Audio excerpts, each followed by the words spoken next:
So in this tutorial, we are going to continue with what we started with in episode 2. So if you are ready, let's get into the tutorial.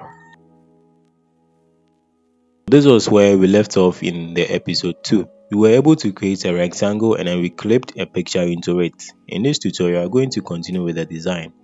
Here, we are going to create an artwork that will help you to learn more tips in using Adobe Photoshop.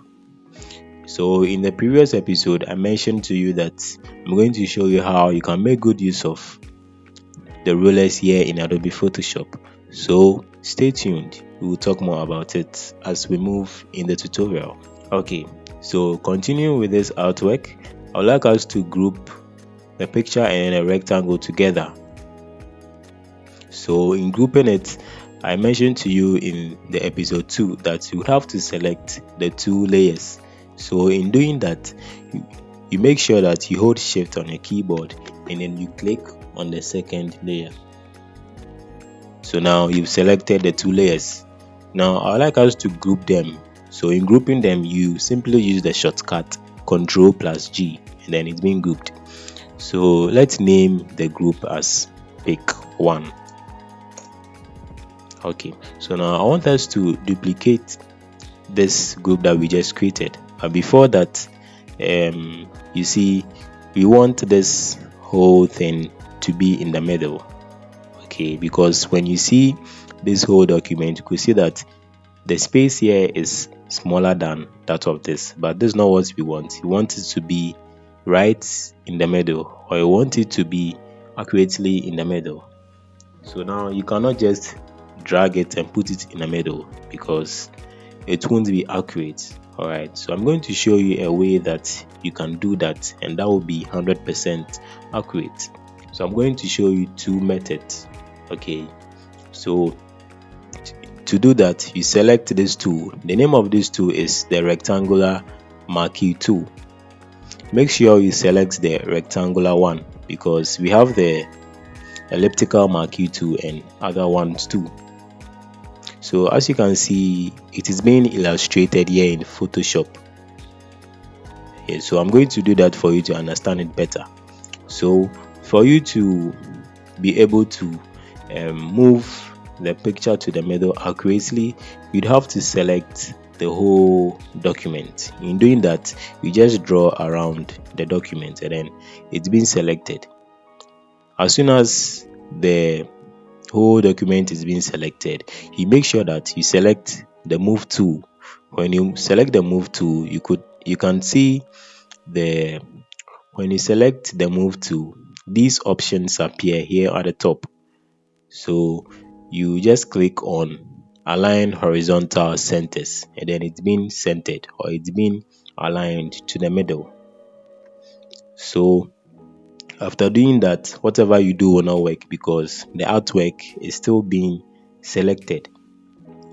Before you do anything, you make sure that it is being deselected before you do any other thing else. So to be able to deselect what has been selected, you use the shortcut Ctrl+D and then it's being deselected. So now you are free to do any other thing else in Photoshop. So this is the first method. I would like us to go over it again. So I said that you select the rectangular marquee tool. After you select it, you draw around the whole artwork. Afterwards, you select the move tool and then you click on the align horizontal centers and then it's been centered.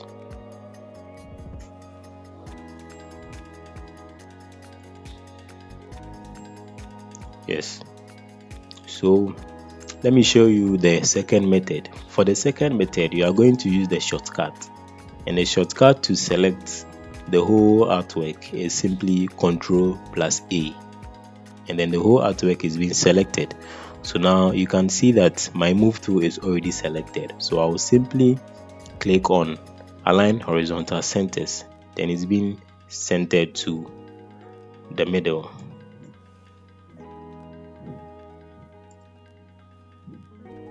Yes, and then you use the shortcut Ctrl+D to deselect everything that has been selected. Okay, so you can also use the arrow keys on your keyboard to move it upwards and downwards and even sideways. Okay,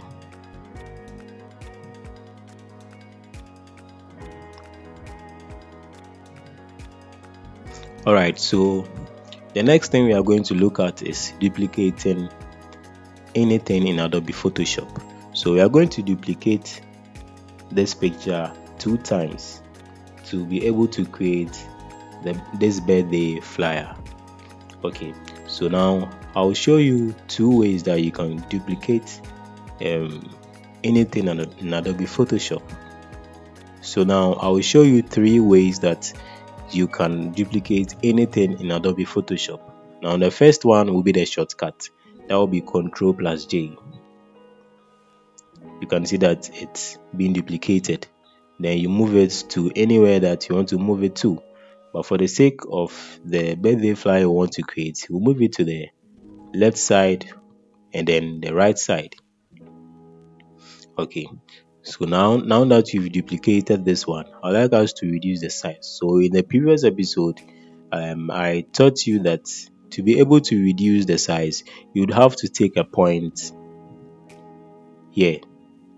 You have to take any point and then you move it inward for it to be reduced. Okay, so you make sure that you rename this group so that it will not confuse you as you continue the design. So I will name this as pic 2. Okay, now we are going to duplicate this one again and then place it here.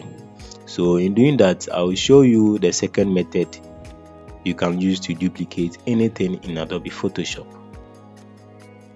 In doing this, so you hold on Alt on the keyboard and then you click and drag the picture to the other side. It's very simple. So let's go over it again. You hold the Alt key on your keyboard and then you click and drag the image to the other side. It's very simple. Okay, so I'm going to show you the third one. For the third one, you're only going to work in the layers. So you see this small box here. It is called create a new layer. So so to be able to duplicate anything in the Photoshop, you will just pull it and then you leave it on the small box. That's it, and now it's been duplicated. Okay, I'll go over it again. So you click and then you hold on the layer you want to duplicate and then you drag it to the small box and then you leave it, and now it's being duplicated. Okay, I believe it's been understood. All right, so let's rename the third group again. So I'll name it as pic 3. Okay, so when you watch closely to what we just did right now, you see that this particular picture is not on the same line with this one. Yes, so to be able to determine that, we are going to make good use of the ruler here. So we'll bring in a guide, a horizontal guide. So you simply click and then you drag. You put your mouse pointer here and then you hold and drag, and then the guide is shown up. Okay, so now you can see that this picture alone is on the guide. All right, but this is far below, so we want to put this one also on the guide so that there will be uniformity in our design. So you make sure this one is being selected in the layer panel and then you move it for it to touch the guide. It's very simple.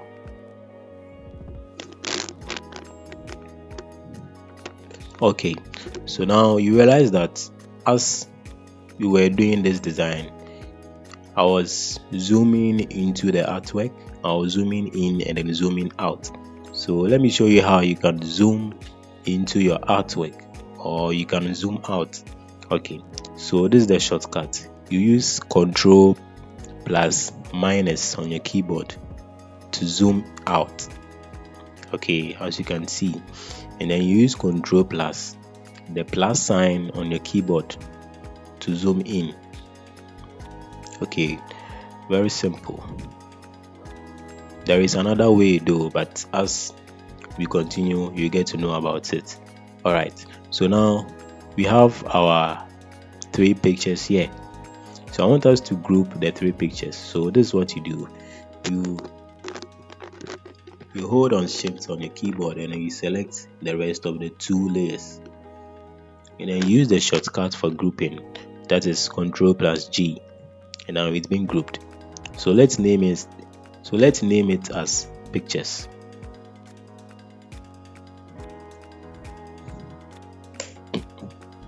Okay, so now I want us to reduce the size of the whole thing a bit so that it will all be in the middle, because as you can see, it's the pictures we just created is a bit closer to the edge of the design.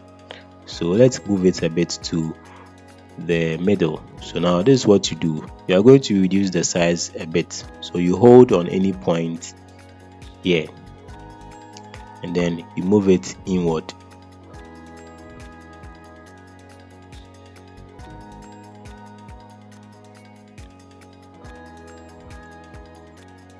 Okay, so now we've reduced the size a bit, but as you can see, it is not in the middle because the space that is here is smaller than the space that is here. So we have to put it in the middle. So as I taught you earlier, use the shortcut Control plus A, and then you select the move tool, and then you click here on align horizontal centers, and then it's being centered to the middle. Very simple. And then afterwards, you deselect what has been selected. So you use the shortcut Control plus D. That's all.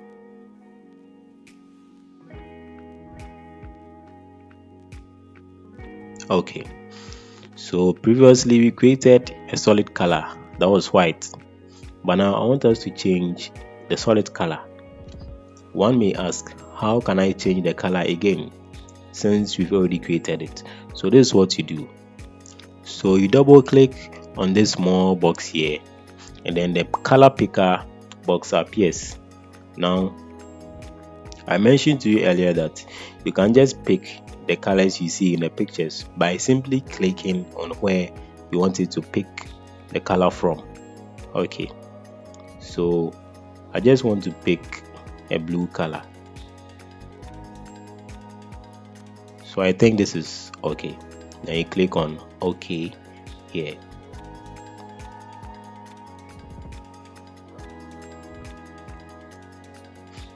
Alright, so in completing the artwork, I want us to have a very light color in the middle here. Okay, so we've already created this solid color. This was just to illustrate something to you, but we are going to make very good use of the gradient color also. So first of all, you go to adjustment layer, and then you select or you click on gradient. So I illustrated in the other video that when you see this, you just click here, and then you select the colors that you want. But before that, you could see that we only have one color here, that is white. The blue you are seeing here is the blue we created previously. Alright, when you see this, you make sure that you click here. When you click here, you see the opacity as 0.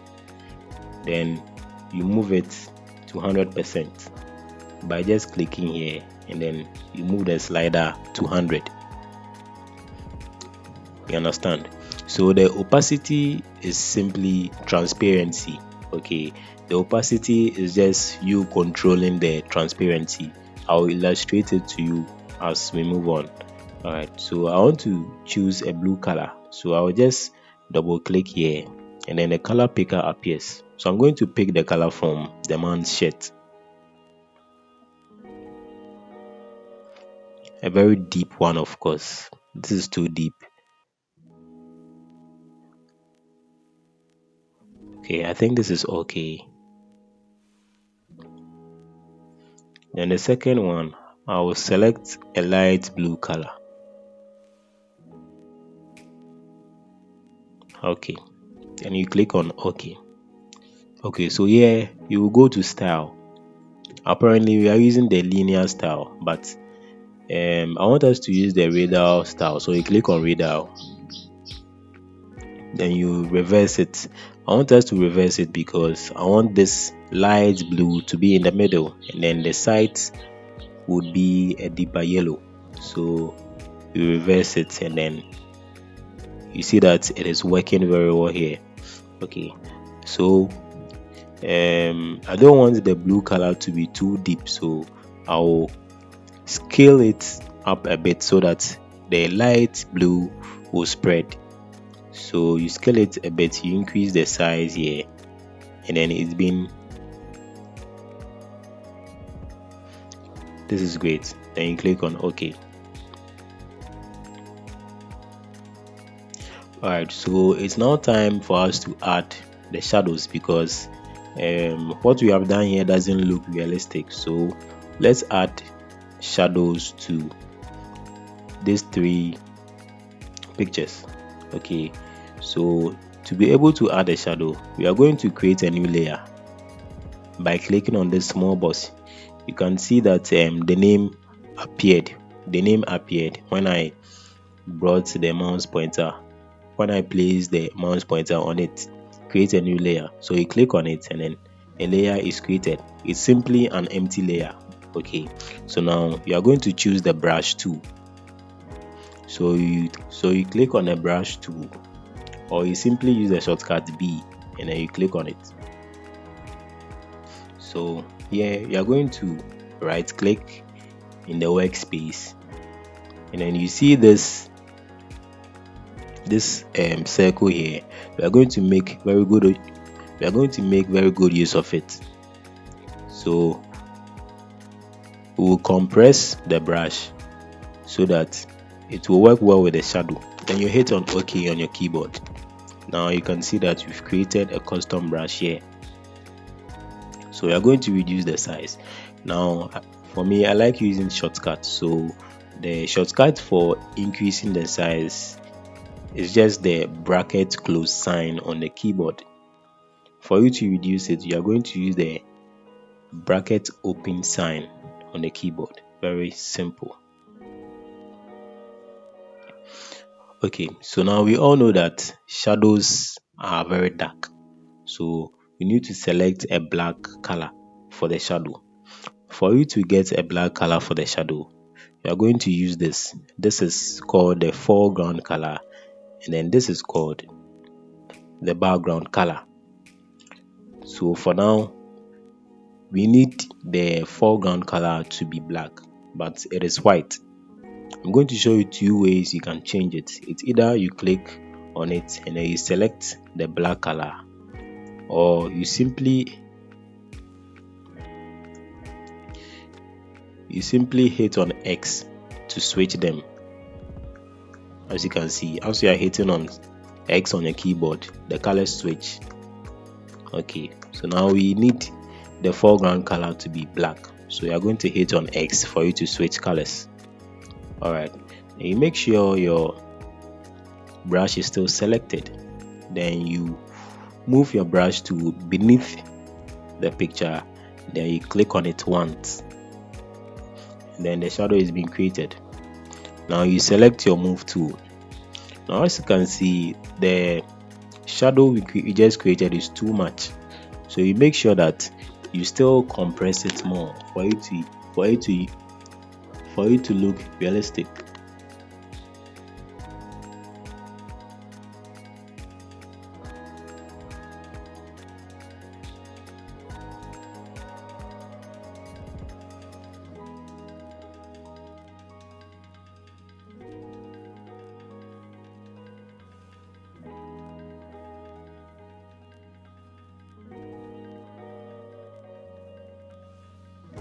Yes, so we have a realistic shadow now.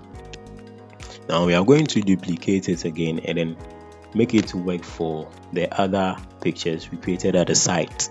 So I taught you how to duplicate anything in Photoshop. I taught you three methods, so we are only going to make good use of the shortcut method because that's what I always use. So you are going to use Ctrl plus J to duplicate it and then you move it just beneath the other one.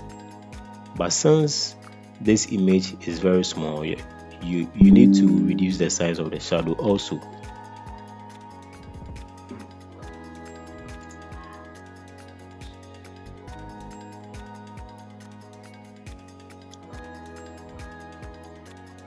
Okay, so you are going to do the same for the other one too. So you continue with using the shortcut Ctrl plus J and then you move it to the other side.